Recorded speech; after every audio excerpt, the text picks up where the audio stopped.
Previously on Bleach. Fighting, fighting, fighting, flashback, more fighting, mind screw, fighting, mind screw, more fighting. Yes, finally! I mean, no offense, that fight was awesome and everything, but... I mean, I was starting to forget what was going on with Ichigo and everything, so... Here we go, back to the plot.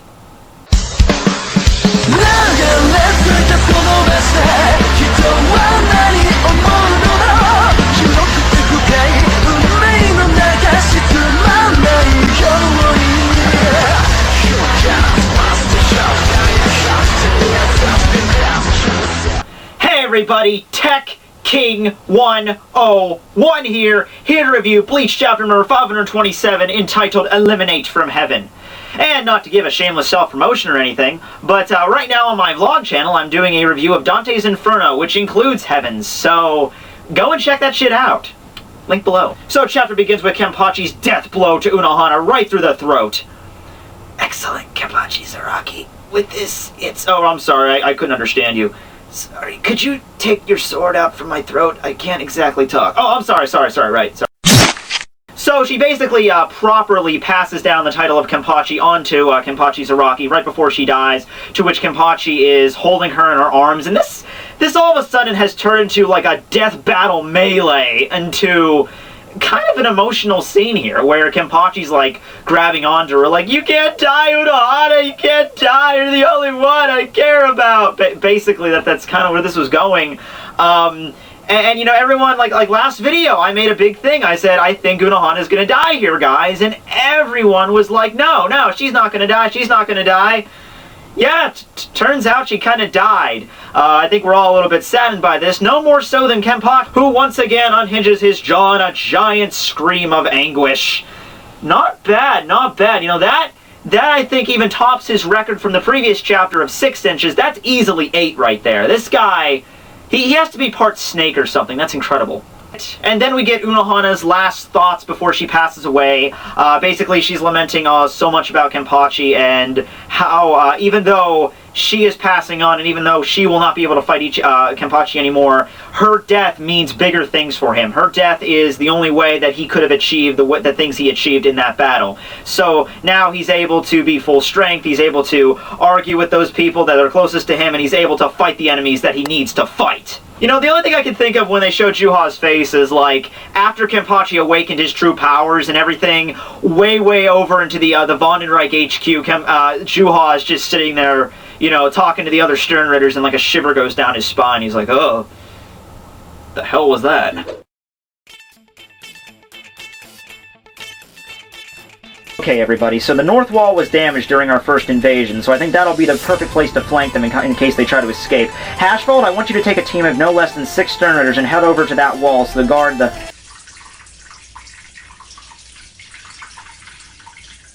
Sir, are you peeing your... I know. I don't know why that keeps happening. So she gives up her title of Kenpachi, her Bankai disappears, and Unohana falls to the... I mean, we don't really necessarily see her, like, fall on the ground, eyes closed, dead, but it's heavily implied, so I'm just gonna go with that. Unohana's dead, guys! Sucks, I know. Kenpachi Zaraki... Huh, I wonder whose voice that belongs to. Wait a second. Partner. Kenpachi calling out true power awakened. Oh, okay. This is gonna be it, right? This is finally gonna be it. The revealing of Kenpachi Zanpakuto's name. This is gonna be awesome. You can hear my voice finally. I'm the one that's been watching you. Longer and closer than anyone else.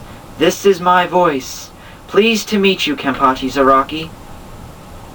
My name is... So then we get the title page. Bleach 527. Cock tease! No! You can't, no! You can't do that, Kubo! No! Okay, listen. You know what? I've been wanting to do this for a while now, and I had to be very careful whenever I did this, because whenever I do... whenever I was thinking about it, you know, if I do it at the wrong time in the story, or if I do it at a point that others may consider unfair, then I'm never going to hear the backlash from it. The backlash is going to be instant toward me. But I think this is the perfect time to do this.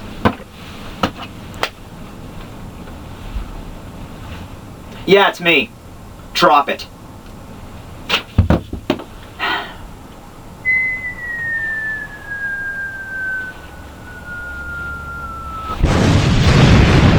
Screw you, Kubo!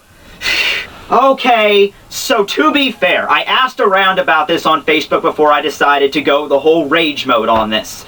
And I asked them, I said, hey, do you think Kubo, cheated us on this chapter because we're right about to learn Kenpachi Zanpakuto's name, and then he cheats us out? And some people were saying, no, man, it's cool, because he didn't tell us in this chapter, because whenever he fights against the Stern Ritter, that's when he'll reveal it. He'll reveal it in the middle of battle. That's when it's important. So it's okay. He didn't really troll us. And you know what? I was thinking, like, oh, okay, I guess that makes sense. And then I drew back on it. I'm like, no, that's still a cheat toward us, because you're basically dangling the meat right in front of our freaking mouths, okay? It's just like, here we go. Yeah.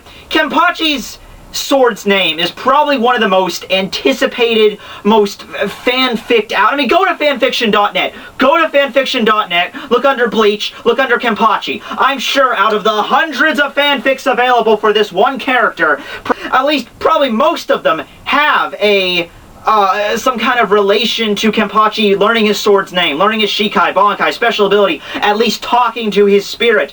There's going to be some relation with that, because this is something the fandom has been wanting to know for so long, and you tease us with this. Now, are we probably going to learn the name in the next couple of chapters? Probably, but all I'm saying is, what I would have done in this situation, if I was going to make a chapter like this, here's what I would have done. I would have not shown that big, huge cover panel that said, my name is, and then cut away. What I would have done is, I would have had, like, the scenes prior where the voice is speaking to Kenpachi, because, we're intelligent fans. We know whose that voice probably belongs to. We know, with Unohana dying and her saying, your partner's been awakened, we can put this whole jigsaw puzzle together. We're pretty intelligent. But that whole extra sentence with, my name is, that's just a massive cock tease. That's all it was there for, is to get us all riled up and excited. That's all it was there for, and it was not required. I mean, that's like saying, that's like with my show. It's like, hey guys, you want to know the secret behind Dark Matt? Well, it turns out that he's actually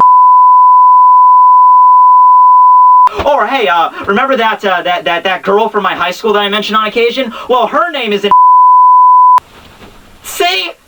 It's not really that fair to you, is it? Yeah!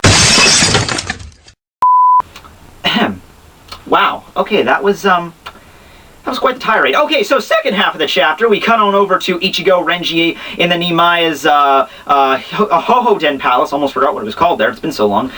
Where it's actually been 3 days and 3 nights since Ichigo and Renji started their training in the Hohoden. At the end of this period, we reveal that Renji is actually successful in doing whatever they were supposed to be doing. It's still kind of vague. I mean, Nimaya basically said you need to understand what the relationship between a Zanpakuto really is, what a Zanpakuto truly is. And then we get an image of Renji all battered and broken, and he's standing over it. Looks like a defeated Asasuchi beneath him. In fact, it looks like all the Asasuchi are defeated, because there's a couple of bodies next to Renji. Nimaya states that Renji had passed and Ichigo actually failed. Ichigo rejects this and says that he can still stand up and fight. Pretty much Nimaya's response to this is, no, I mean, you could probably get back up and fight, but dude, I'm bored. I've been here for 3 freaking nights. I got a badass harem down the hill. I'm tired. If Renji passed, you suck. Let's go. I'm actually pretty surprised, because, no offense to Renji fans or whatever, but Renji is usually the freaking whipping boy when it comes to battles. I mean, can you think of a battle like between a major enemy that Renji's actually won? Okay, let's see. He faced Byakuya. He lost. He fought against Sile, and he lost. Fought against Yami, and he lost. Fought against that Stern Ritter, the Luchador Stern Ritter, and he lost. Renji's kind of a whipping boy, I'm just saying. I mean, apparently there is time still left, like he can still fight. Nimaya's just telling him, no, you're not. I mean, even if you continue to fight, even if you were to succeed eventually, I'm still not fixing your sword for you, because apparently you're just not getting it. And that Nimaya's just going to open up the door to him so he can go back home.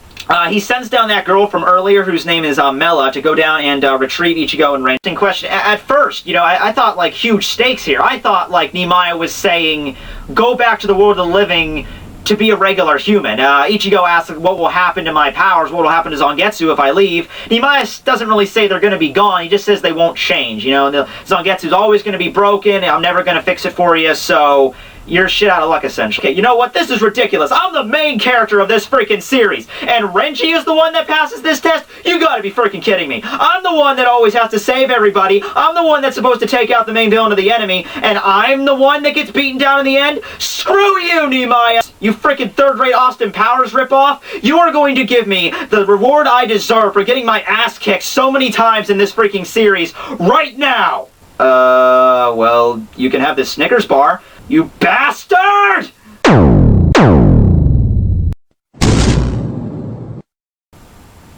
So last page of the chapter, Nimaiya kind of sends Ichigo away in some black portal. It kind of resembles Garganta a little bit. Anyway, he sends him back and he says that if you don't really understand, like the fact that the Asasushi did not choose him, the fact he was not able to fight with an Asasuchi, that means apparently a bigger deal than what he's making. It's not just like, you know, you didn't win the fight and that's why you didn't know what it is. It's like something bigger beyond that, like some kind of core root of being a Shinigami, and that states that he has to send him back to his roots. So, you know, I'm pretty sure a lot of people thought, like, when they said send him back home, it means send him back to the world of the living, but I think it's not going to be the world of the living. I think Nimaiya is actually not done with Ichigo yet. I think he's like right now Ichigo's not yet ready, but I think he's going to send him back to the past and try to figure out something like way at the beginning, like the core of like when the Zanpakuto were created or something. So that's what my opinion is. He got sent back to the past in terms of like the home of Zanpakuto or something like that. I don't think he just sent him back to the living world to live out the rest of his life in mediocrity. Although that'd probably be still pretty funny too. As for Renji, I'm not sure. I guess, you know, Nimaiya said he passed the test and he's a real Shinigami, so I guess his Zabimaru will be fixed up and he'll get a new Bankai or something and he'll be good to go. So I guess that's really it. So yeah, everybody, Tekking101 suck.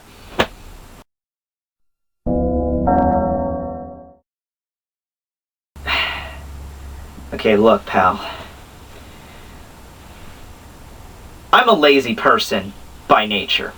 I am. Okay? I don't like to do things until the very last minute. I've always just put a mindset to things where if I just don't think about it, everything will turn out cool. And you know, with you, I've been trying to brush you off.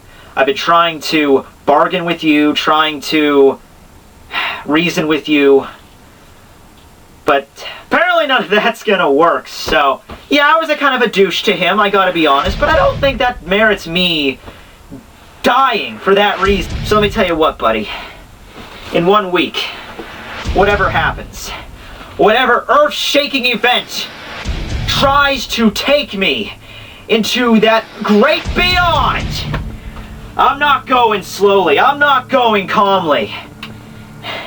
I'm gonna go and I'm gonna fight that thing to the very last breath in my being. And if it really does end up the way, and I do end up falling in the end, then I'm going out like Ace with a big freaking smile on my face.